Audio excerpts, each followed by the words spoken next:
Hi everyone, Dr. Lee Newton here. We're here to talk about indoor air quality.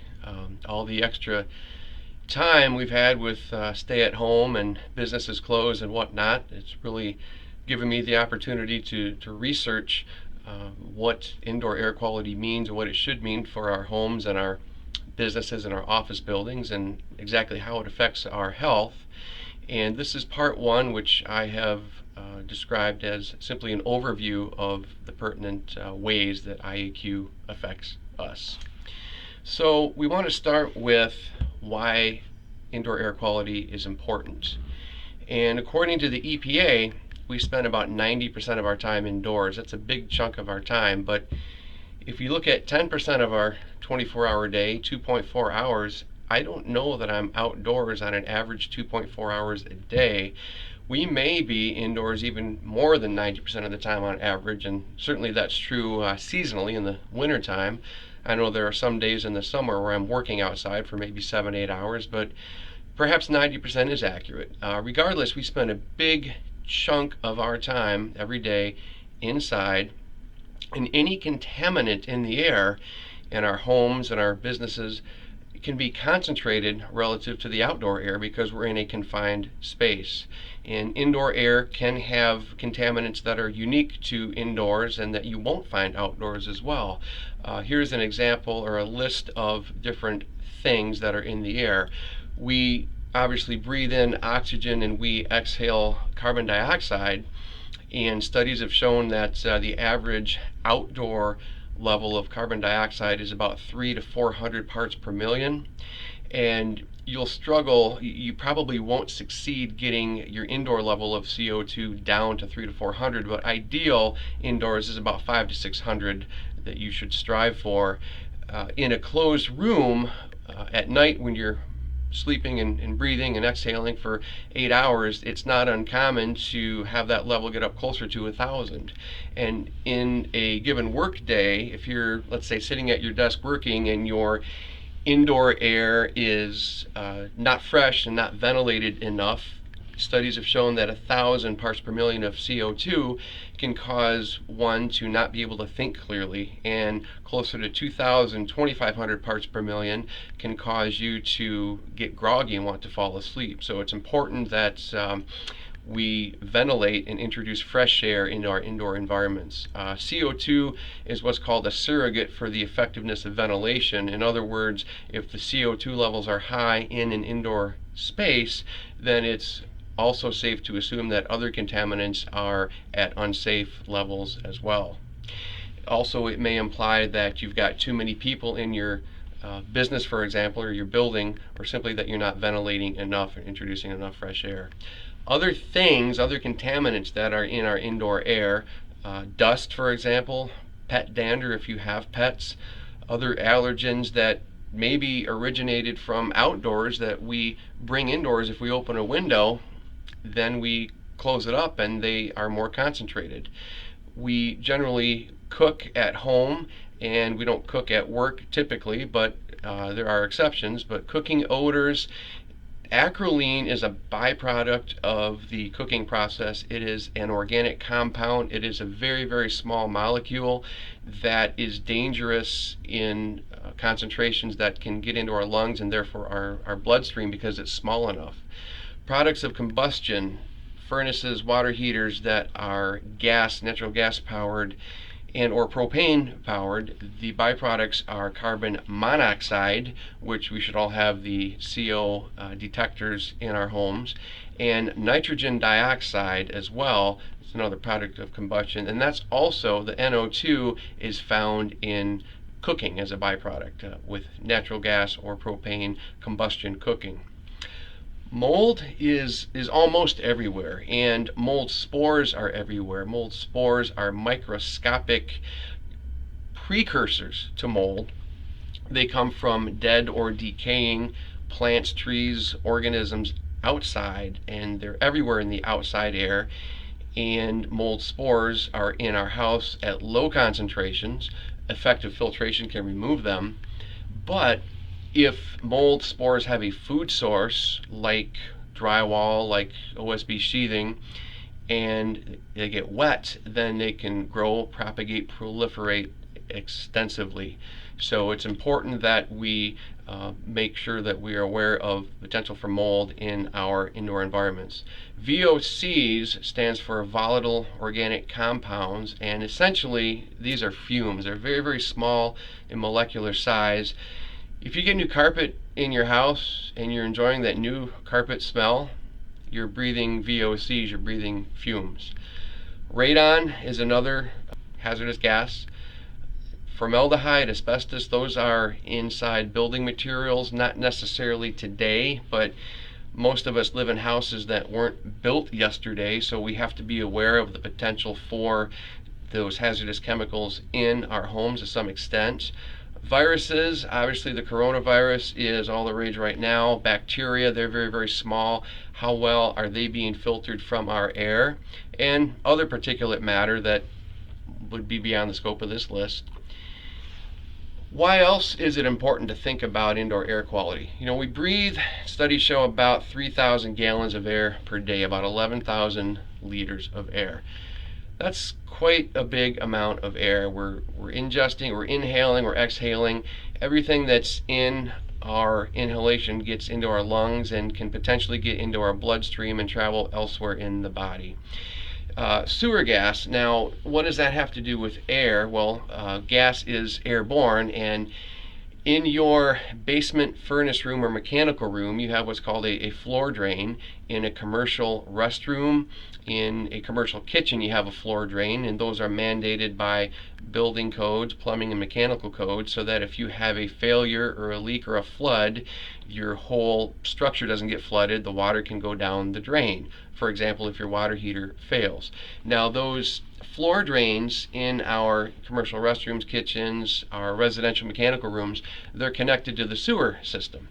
So this is also true at home, but especially in a commercial setting. If you've been closed for a while and the floor drain is connected to a trap, which is also mandated by plumbing codes, that is a U-shaped bend in the plumbing, that water sits there to prevent the sewer gas from coming back. Well, that water in the trap evaporates, and then the sewer gas is unobstructedly coming back into your space of occupancy, and it generally doesn't have a pleasing aroma, so you probably know if you're smelling it. But regardless of that, viruses like the coronavirus can travel in sewer gas inside spaces and infect you, and that is not good.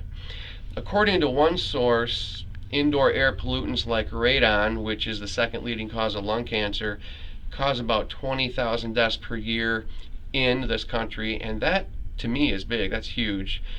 Back about 9 years ago, OSHA, the Occupational Safety and Health Administration, agreed with the EPA that indoor air quality remains one of the top risks to our public health as a nation.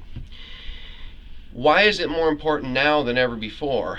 And the main answer to this question is we're simply smarter now than we were before.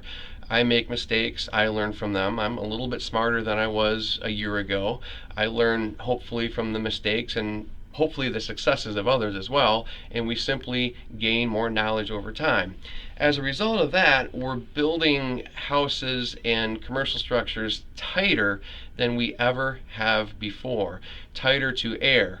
So that's good in the sense that we're more energy efficient, but an older structure that was leaky also could leak out contaminants and to an extent protect us from higher concentrations of those contaminants. So leaky was good for indoor air quality, but bad for energy efficiency. Now, the solution to that is to follow ASHRAE's. ASHRAE stands for the American Society of Heating, Refrigerating, and Air Conditioning Engineers standards. They have standards for commercial and residential structures, and what that means is when you ventilate, when you bring fresh air in, they recommend a certain cubic feet, a certain amount of air per structure based on your occupant load, so that your indoor air remains fresh. Why do I personally care about IAQ? A big reason is I've suffered from asthma and allergies my entire life. It probably goes back to when I was 3 or 4 years old, and my parents, I believe, brought home a live Christmas tree, and I ended up in the ER that night because I couldn't breathe, had an asthma attack. So indoor air quality, my quality of life, my ability to breathe and not have constricted breathing and wheezing and whatnot is dependent on fresh, clean, filtered air. At my office building, I'm responsible for the health and safety of patients and staff in my building, obviously. Also responsible for the health of myself and family at home. As a commercial landlord, I really need to make sure that I make clean air available for my tenants and not contaminated air. Now the next slide, you might look at this and say, okay, you're being flippant here. What does a cartoon have to do with it? Now this is a PDF download from the EPA. Why is Coco orange and his friends green? Well, this PDF book cover reminded me of the movie Erin Brockovich, which was about 20 years ago, about year 2000. And that movie focused on water quality, and PG&E screwed up. Pacific Gas and Electric contaminated the water, which may have been not intentional, but then they covered it up. And indoor air quality that we breathe over time, like water quality that we ingest, the effects are cumulative. If I'm exposed to secondhand smoke today, my risk of lung cancer may not go up dramatically. But if I'm exposed to secondhand tobacco smoke over months to years or even decades, then I have a significantly higher risk of developing lung cancer and other ailments. This is probably a good time to mention statistics and risk and odds ratios.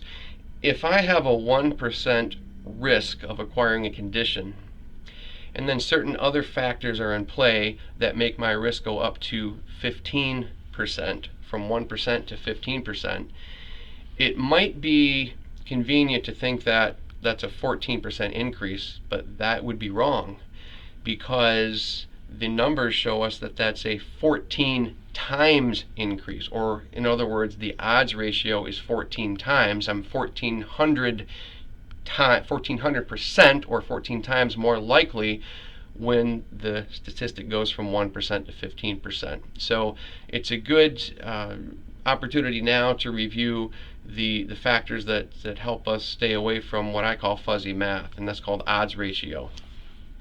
Next, there are some studies that I have looked at, and they will all be in the references for these videos that I'm putting on.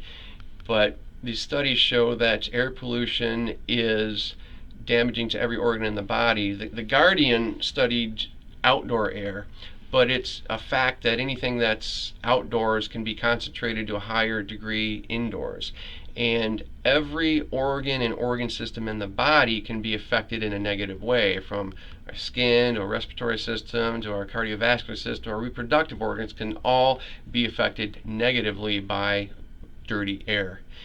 Another study showed that the byproducts of combustion from cooking on a gas stove, nitrogen dioxide specifically, were found to reach 2 to 3 times the EPA limit of outdoor air, which is very, very significant. And furthermore, that children have a higher risk of developing asthma when a gas stove is in the house. Wow, that's very significant to me. The U.S. Department of Energy Berkeley lab says that the health consequences of poor indoor air quality are as significant as those from all traffic accidents or infectious diseases in the United States. To me, that's huge. So next, I would like to talk about where I get my information, and as much as possible, I try to get it from unbiased sources. In other words, science, not politics. Science, not social media hype. And the EPA is a really good source. The government isn't trying to sell us anything. They're trying to put out good information. I mentioned ASHRAE a few minutes ago, and they don't sell anything except membership. It's a group of engineers, but you can be an individual member of it as well. And they produce white papers, and they have no agenda. And again, they're not trying to sell you anything except provide good information. There are examples of misleading information, and I found one recently where the Carpet and Rug Institute online says that carpet offers improved air quality. Now, this was presented on a website that looked fairly credible, but then I did some more research and I found a statement from the International Journal of Environmental Research and Public Health. Now, do you want to argue with an organization that has a name, International Journal of Environmental Research and Public Health? I think not. Sounds pretty official to me. They found that more dust and allergens existed in carpet compared to essentially hard floors, and this may worsen symptoms of allergies and asthma. Carpet can act like a sink for pollutants, and the pollutants therefore become resuspended with future activity. Now, I like carpet. It feels good on my feet on a cold winter morning, but that information may prompt us to want to make sure it's cleaned regularly and replaced at a certain interval. Another example of bad information, and we're going to talk more in a subsequent video on unvented gas fireplaces, but they're advertised using words like, don't let all that heated air go up the chimney. It's like throwing your money away if you have a conventional fireplace. But unvented gas fireplace introduce products of combustion into your living space, and that type of statement can really brainwash the public if you're not aware of this information. I'll talk more about that later. There are some individuals that I pay attention to because they are smarter than me, and I have learned quite a bit from them, and each of them has a respective website. Allison Bales, Robert Bean, Rick Karg, and Joe Lestibrick, and they have tons and tons of free information on their websites about not only indoor air quality, but a lot of other building science topics and energy topics and whatnot. And we as humans sometimes have been conditioned to feel that something that's free, well, that's what it's probably worth. But I'm here to tell you that this is as close as you can get to getting information from the source. They're not trying to sell you anything. They're simply trying to put good information on their websites. I'm sure they have some things they'll sell. You'll sell you classes if you're so inclined, but almost everything I've learned from the source has been free. Dr. Joe, one of those four I mentioned, has some sayings that are kind of catchy. One of them is, dilution is not the solution for indoor air pollution. I kind of wish I had come up with that. But in the photo there, you'll see a steaming pile of manure. Now, it's not very likely that you or I would have a steaming pile of manure inside our homes. But I came close once. When I was finishing up my optometry training, I was doing a home visit out in the country somewhere for the Michigan Commission for the Blind, and I went to a home where there was a bedroom in which these people were raising chickens. So that's about as close as I have come to a pile of manure in a home. What this is saying is that if you have something like a pile of manure or a contaminant in your home, you can't rectify it by diluting it or spraying Febreze. You've got to get rid of the source first. If you have mold, it's great if you have a wonderful filter system in your furnace, but it's better if you get rid of the mold. Okay? And then the other saying, sucking sucks. Well, once you get rid of the source of pollution, if you want to then provide clean air and your only source of ventilation is an exhaust fan, you're removing air from your house, but you're also sucking air in. In other words, if you have a 100 CFM, 100 cubic feet per minute exhaust fan, and that's exhausting, let's say, cooking odors from your kitchen, you're also pulling in 100 cubic feet per minute somewhere else, and you don't realize it, but there are infinitesimally small cracks in the building envelope in your house where that air is coming in. And if you have a leaky house, it's very easy for that air to come in, and that air could have something in it like water, which could, once it's in an indoor environment, undergo a phase change and condense and then cause mold. So that saying, to me, sucking sucks, underscores the need for tight enclosures and proper ventilation as opposed to the leaky old houses that sometimes we have. There are many factors that affect indoor air quality and comfort in particular. That's not only the temperature of the air, but the humidity, something that's called the mean radiant temperature, which is beyond the scope of this presentation, air movement, drafts, convection currents, and air purity.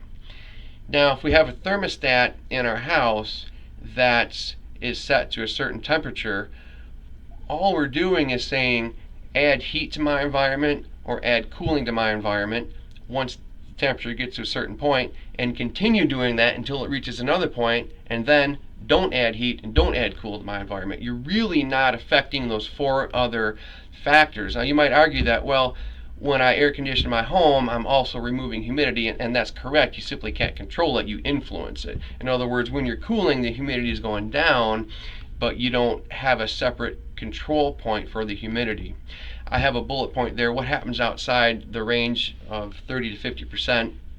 If the humidity is too much below 30%, it's actually bad for our health, particularly in the wintertime.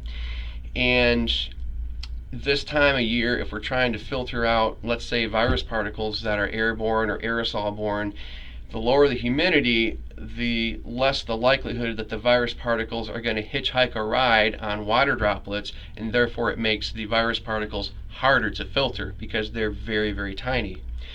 Outside the 50% range is not good because we have a higher chance of getting mold. So ideally 30 to 50% is what you want in your living space. Now, there are no federal regulations currently for indoor air quality. The states have their own mandates for the really bad stuff like the radon and the carbon monoxide and so forth, but there are only 2 states that mandate indoor air quality other than that, and at this time those 2 states are California and New Jersey. But again, there are no federal regulations for IAQ. That's why, because we're pretty much on our own here, it's important that we have and develop a working knowledge for it and the factors that influence and improve our indoor air quality, because it affects our health now and in the future. This is the end of part 1 here, video 1. If you have questions, I welcome them. Please email me at lee@ceassets.com. You can visit the practice website, newtoneyecarecenter.com. My own personal website will probably be live around July 1st of 2020, drleenewton.com. I really appreciate you watching, paying attention. I welcome your questions, and I look forward to seeing you in the next video. We're going to do 4 of them. This is the end of part 1.